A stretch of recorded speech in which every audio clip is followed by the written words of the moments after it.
ನಮಸ್ಕಾರ ಗೆಳೆಯರೆ, ನಾನು ನಿಮ್ಮ ಸ್ನೇಹಿತ ಶಿವಶಂಕರ್ ಚಿಂತೇಳಿ. ನಿಮ್ಮೆಲ್ಲರಿಗೂ ಮತ್ತೆ ನನ್ನ ಯೂಟ್ಯೂಬ್ ಚಾನಲ್ ಮನಿ ಶಾಪಿಂಗಿಗೆ ಸ್ವಾಗತ.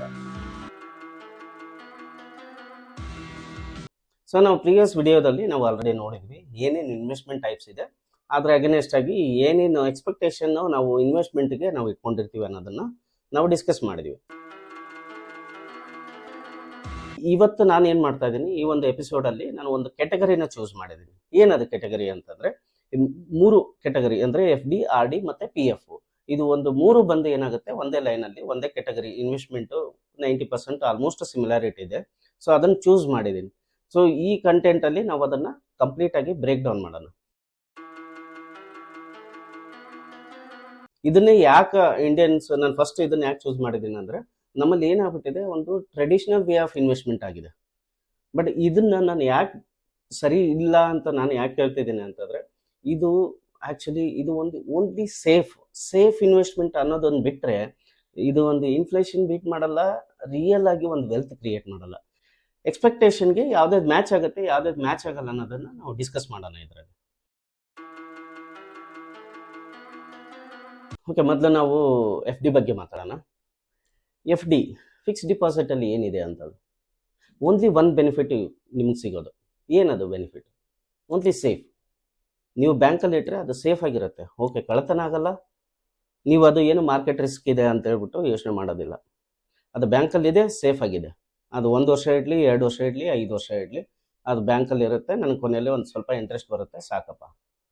ಬಟ್ ಅದು ಇಂಟ್ರೆಸ್ಟ್ ಬಂದಿರೋ ಇಂಟ್ರೆಸ್ಟ್ ನಿಮ್ಗೆ ಸಾಕಾಗತ್ತಾ? ಅದು ಸಾಕಾಗತ್ತೆ ಅನ್ನೋಕ್ಕೇನು, ಅದು ಇನ್ಫ್ಲೇಷನ್ ಬೀಟ್ ಆಗುತ್ತಾ?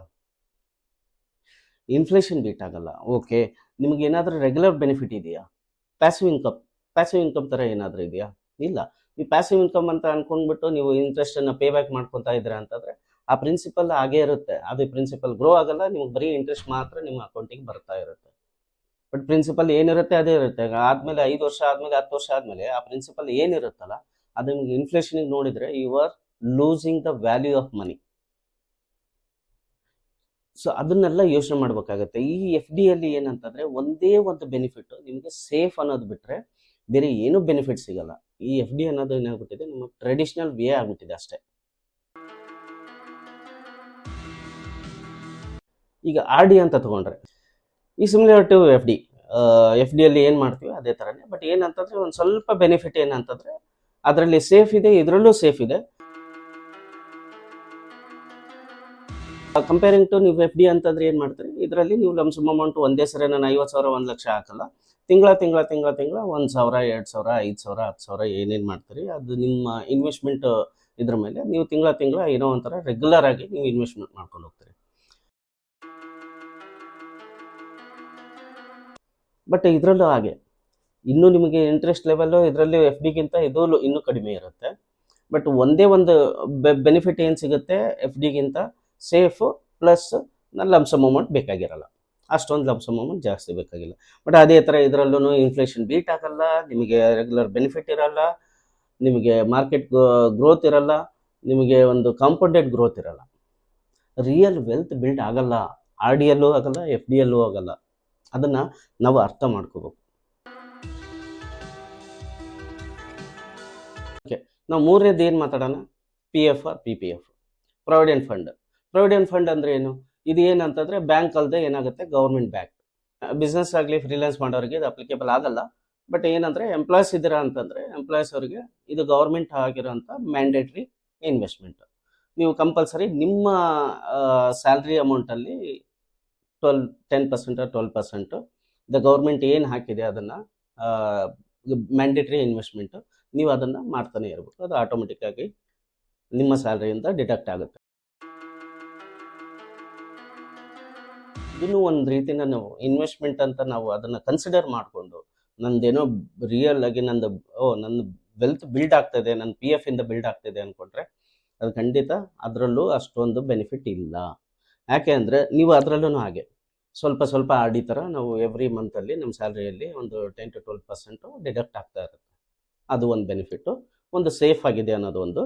ಸೊ ಅಲ್ಲಿ FD RDಕ್ಕಿಂತ ಲಿಟಲ್ ಬಿಟ್ಟು 1% ಅಥವಾ 2% ಇಂಟ್ರೆಸ್ಟ್ ಜಾಸ್ತಿ ಸಿಗುತ್ತೆ ಇದರಲ್ಲಿ. ಹಾಗೆ ಅದು ಏನಾಗುತ್ತೆ, ಅದನ್ನು ಇಂಟ್ರೆಸ್ಟನ್ನು ಅದರಲ್ಲೇ ಆಗಿಬಿಟ್ಟು ಅದರಲ್ಲಿ ಒಂದು ಸ್ವಲ್ಪ ಇಂಟ್ರೆಸ್ಟ್ ಬೆಳೀತಾ ಇರುತ್ತೆ. ಇದರಲ್ಲಿ ಪಾರ್ಷಲ್ ವಿಡ್ರಾ ಇದೆ, but based on some conditions. ನೀವು ಅದನ್ನೆಲ್ಲ ಕಂಡೀಷನ್ಸ್ ಗೌರ್ಮೆಂಟಿಗೆ ಅದನ್ನೆಲ್ಲ ಸಬ್ಮಿಟ್ ಮಾಡಿ, health issues or medical emergency, some marriages, personal, ಇಲ್ಲ ಹೌಸಿಂಗ್, ಕನ್ಸ್ಟ್ರಕ್ಷನ್, ಅದು ಇದು ಅಂತ ನೀವು ಅದನ್ನೆಲ್ಲ ಅಪ್ರೋಚ್ ಮಾಡಿ ನೀವು ವಿಡ್ರಾ ಮಾಡ್ಕೋಬೋದು, ಪಾರ್ಷಲ್ ವಿಡ್ರಾ ಮಾಡ್ಕೋಬೋದು. ಬಟ್ ಏನಂದರೆ ಇದು ನಿಮಗೆ ಕಂಪೌಂಡೆಡ್ ಗ್ರೋತ್ ಇದೆಯಾ, ಇದು ಇನ್ಫ್ಲೇಷನ್ ಬೀಟ್ ಮಾಡುತ್ತಾ? ನಿಜವಾಗ್ಲೂ ಖಂಡಿತ ಇಲ್ಲ. ಇದನ್ನು ಅಷ್ಟೊಂದು ನೀವು ಯೋಚನೆ ಮಾಡಿದರೆ ಲಾಂಗ್ ಟರ್ಮಲ್ಲಿ ಇದನ್ನು ಅಷ್ಟೊಂದು ಕಾಂಪೌಂಡೆಡ್ ಗ್ರೋತ್ ಅನಿಸಲ್ಲ. ಇದನ್ನು ರಿಯಲ್ ಆಗಿ ವೆಲ್ತನ್ನು ಬಿಲ್ಡ್ ಮಾಡಲ್ಲ. ಸೊ ಕೊನೆಯದಾಗಿ ನಾನು ಹೇಳೋದೇನಂತಂದರೆ, ಎಫ್ ಡಿ ಮತ್ತು ಆರ್ ಡಿ ಮತ್ತು ಪಿ ಎಫ್ ಇಷ್ಟೋ ತನಕ ಏನು ಮಾತಾಡಿದ್ದೀವಿ, ಇದು ಒಂದು ಸೇಫ್ ಇನ್ವೆಸ್ಟ್ಮೆಂಟ್, ಓಕೆ. ಬಟ್ ನೀವು ಇದರಿಂದ ನೀವು ವೆಲ್ತನ್ನು ಬಿಲ್ಡ್ ಮಾಡ್ತೀನಿ ಅಂದ್ಕೊಂಡಿದ್ರೆ ವೆಲ್ತ್ ಮಾತ್ರ ಬಿಲ್ಡ್ ಆಗೋದಿಲ್ಲ.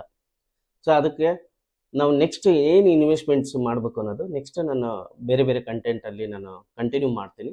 ನೆಕ್ಸ್ಟ್ ಕಂಟೆಂಟಲ್ಲಿ ನಾವು ಏನು ನೋಡೋಣ ಅಂದರೆ ಇನ್ಶೂರೆನ್ಸ್ ಮತ್ತು ಮ್ಯೂಚುವಲ್ ಫಂಡ್ ಬಗ್ಗೆ ಡಿಸ್ಕಸ್ ಮಾಡೋಣ. ತುಂಬ ಧನ್ಯವಾದಗಳು ಈ ಒಂದು ಕಂಟೆಂಟ್ನ ವಾಚ್ ಮಾಡಿದ್ದಕ್ಕೆ. ಸೊ ಸಬ್ಸ್ಕ್ರೈಬ್ ಮಾಡಿ, ಲೈಕ್ ಮಾಡಿ, ಶೇರ್ ಮಾಡಿ. ಮತ್ತೆ ಸಿಗೋಣ ಮುಂದಿನ ಕಂಟೆಂಟಲ್ಲಿ.